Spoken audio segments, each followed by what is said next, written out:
Welcome back नाज़रीन। नाज़रीन गाल बोल जो सिलसिलो जारी है। एजाजुल हक साहब असल गॾु मौजूद हैं, उन्होंने गाल बोल कंदासीं।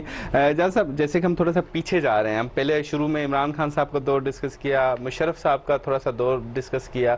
आपके ख्याल में, क्योंकि आप नवाज शरीफ साहब का हिस्सा भी रहे कैबिनेट का, तो क्या वजह है कि नवाज शरीफ साहब का पहले में बयानिया आया कि मुझे क्यों निकाला, ठीक है, उसके बाद फिर इमरान खान साहब आ गए, फिर इमरान खान साहब का भी एक खामोश बयानिया ऐसे ही समझे कि मुझे क्यों निकाला, उनका भी पसे पर्दा यही बयानिया था। तो आप समझते हैं कि ये जमहूरी अमल को रुकावट पैदा करने वाले कौन हैं, कौन से अनासर? जमहूरी अमल की बात नहीं है, ये जिस तरह से आते हैं ना हुकूमतों में, इनको पता होता है कि हमें लाया कौन है। जब ये निकाले जाते हैं तो ये समझते हैं हमें निकाला भी उन्होंने जो हमें लेकर आए। अच्छा, तो फिर ये बयानियाँ शुरू हो जाती हैं। इसमें इमरान खान भी हैं, सारे इसमें होते हैं। मैं किसी एक का तो नाम नहीं ले रहा। फिर ये अमल सही है? और फिर जब वो निकलते हैं, हाँ। अब ये सिंध हाउस में क्या हो रहा था, लोग कहाँ से इकट्ठे हो रहे थे, पैसा कहाँ से आ रहा था। तो इसी तरह 2018 में भी तो देखे ना, पार्टियां टूट रही थी, नून लीग को छोड़ के पीटीआई में जा रहे थे, तो फिर वो भी अमल आपके ख्याल में गलत होगा ना? मैं उस वक्त कहा गया कि मुझे क्यों निकाला, तो गुस्सा कितनी देर तक रहा। साल गुजर गया बाहर गए हुए, फिर आकर पूरी कौम से खिताब किया, मतलब वो वीडियो लिंक पर, जो कि 50 रुपए के स्टैम्प पेपर पे बाहर गए थे, फिर वापस आने का नाम नहीं ले रहे थे। और जिन्होंने स्टैम्प पेपर पे गारंटी दी थी वो वज़ीर आज़म बन गए। तो वही गुस्सा इमरान खान को भी था, जो उनको था ना। हाँ। उनका बयानिया मुझे क्यों निकाला था, इनका बयानिया कुछ और था। तो बयानिया तो वही था। तो फिर थोड़ी देर के बाद समझ आती है कि हमने गलती की, तो फिर वो मुज़ामत के बाद मुफाहमत की तरफ बढ़ जाते हैं। सही। अच्छा, एक चीज़ यहाँ पे ज़रूर पूछेंगे आपसे कि आप कैबिनेट का जब हिस्सा रहे हैं PMLN के, नवाज शरीफ साहब के, तो आपके ख्याल में वो सही था, मतलब वो सिलेक्टिव हुकूमत नहीं थी? क्योंकि इमरान खान साहब इल्ज़ाम लगाते हैं ना 2013 में भाई ये सिलेक्टेड है। ठीक है, 2013 में हम तो अपनी जमात से इलेक्शन लड़ कर आए थे। नून लीग का भी कैंडिडेट था हमारे खिलाफ, और पंजाब के 6 हलकों में जब भी इलेक्शन हुआ, हालांकि मैं 5 साल PMLN के साथ रहा हूँ, ये जब धरना हो रहा था तो हम असेंबली के अंदर सपोर्ट कर रहे थे। दिन में 2-2 दफ़ा नवाज शरीफ से मीटिंग होती थी। तो पंजाब के 6 हलकों में गया शहबाज शरीफ जलसे करने के लिए, उनमें से हमेशा एक मेरा होता था। अच्छा, तो इतना तो मुझसे प्यार था उनको कि मेरे खिलाफ जाके करते हैं, जलसे करते थे, उनसे पेट्रोल लेते थे, इश्तिहार दिलवाते थे हमारे ओपोनेंट से, फिर वो हार जाते थे, इस दो हम हार गए।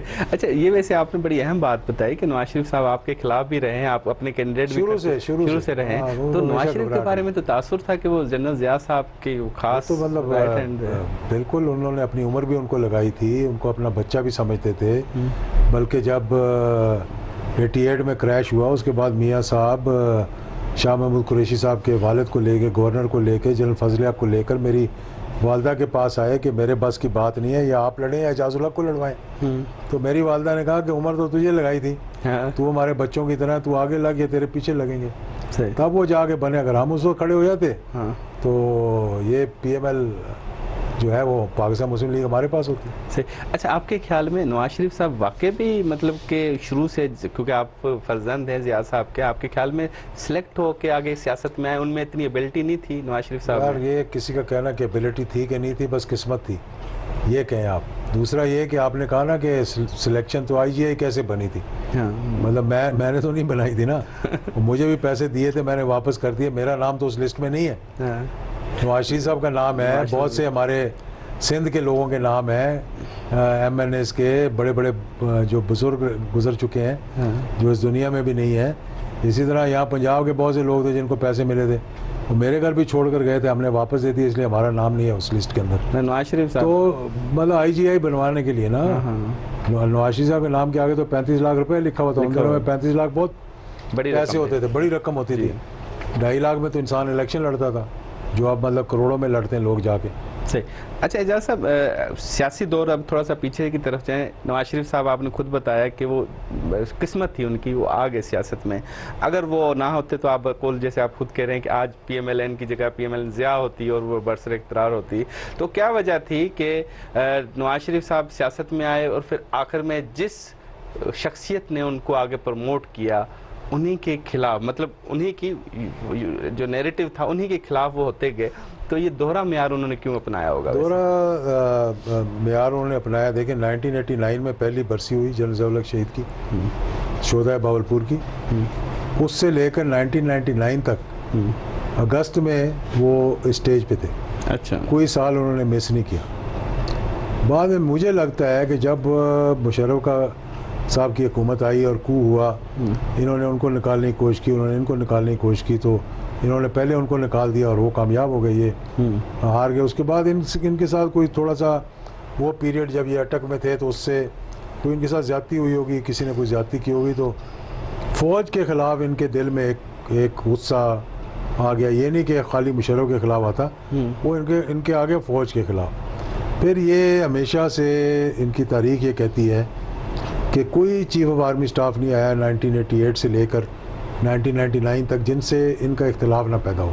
एक भी नहीं आया।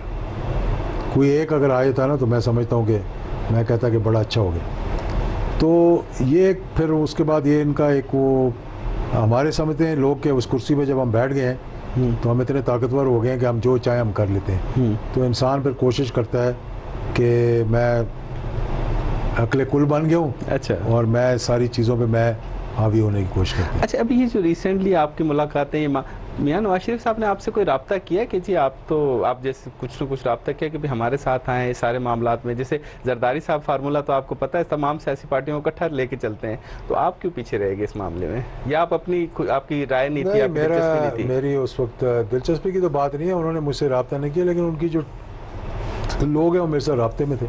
अच्छा। और मैं नहीं समझता था कि वो इस तरह से हुकूमत में आएंगे NRO करवा कर। और नवाज शरीफ साहब तो इस बारे बड़े ख़िलाफ़ थे इस बारे में कि फ़ौज के साथ मिलकर या किसी और इस्टेब्लिशमेंट के साथ मिलकर ये किया जाए। तो फिर जिस दिन 11 अप्रैल को हुकूमत हलफ ले रहे थे, हाँ, उसी दिन उनकी कन्विक्शन होनी थी।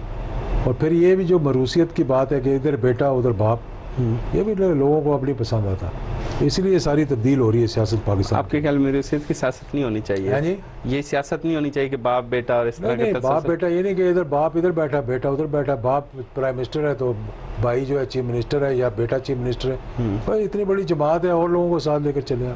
सही सही। जैसा ब्रेक लेंगे, ब्रेक के बाद फिर कंटिन्यू करेंगे। नाज़रीन, वठो था ब्रेक का गालबोल से जारी रखना से।